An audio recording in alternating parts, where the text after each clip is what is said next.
ஆண்டவரும் அருமை இரட்சகருமாகிய இயேசு கிறிஸ்து நாமத்தினாலே அன்பின் வாழ்த்துகள்.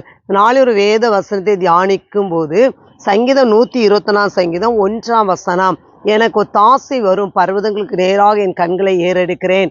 அடுத்த வசனம் பார்க்கும்போது, வானத்தை பூமி உண்டாக்கின கர்த்தர் எனக்கு ஒத்தாசை வரும் என்று சொல்லி வேதம் வாறு சொல்லுகிறது. பாருங்க, ஒத்தாசை எங்க இருந்து வரும்னா பர்வதத்திலிருந்து வரும். பர்வதமாகி இயேசு கிறிஸ்து தான் அந்த பர்வதம். அவரிடத்தில் நாம் ஒத்தாசை வரும். அதான் பார்க்கிறோம். நம்ம நினைக்கிறோம் இன்னைக்கு மனுஷங்களா இருக்கும்போது 4 தசையிலிருந்து எனக்கு ஒத்தாசை வருமானு சொல்லி நினைக்கிறீங்க. அப்படி அல்ல. இன்றைக்கு நீங்க ஒண்ணு தெரிஞ்சுக்கொள்ளுங்க.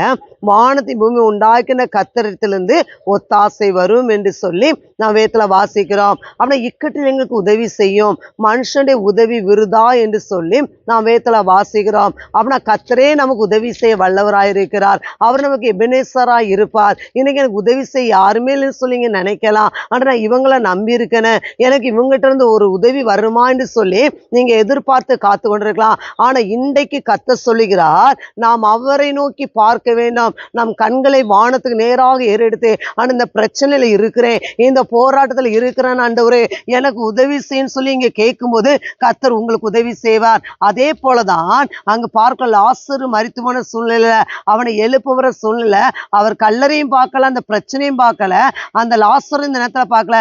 ஒரே ஒரு காரியம் செய்யற, அவர் தன்னுடைய கண்களை வானத்துக்கு நேராக ஏறெடுத்து லாசருவை வெளியே வா என்று சொல்லி உரத்த சத்தமிட்டு சொன்னார். அதே போல லாசரு வெளியே வந்தான். அந்த மரித்து போன அந்த சடலத்துக்குள்ள, அந்த மரித்து போன அந்த சரீரத்தில் ஒரு ஜீவன் உண்டானது. அன்பு தேவனுடைய பிள்ளைகளே, நாம எல்லாற்றும் பிரச்சனையை பார்க்காதபடிக்கு, நம்ம போராட்டங்களை பார்க்காதபடிக்கு, நம்ம ஏறெடுக்க வேண்டிய காரியம் கர்த்தரை மாத்திரம்தான். எனவே வானத்துக்கு நேராக கண்களை ஏறெடுத்து பாருங்க.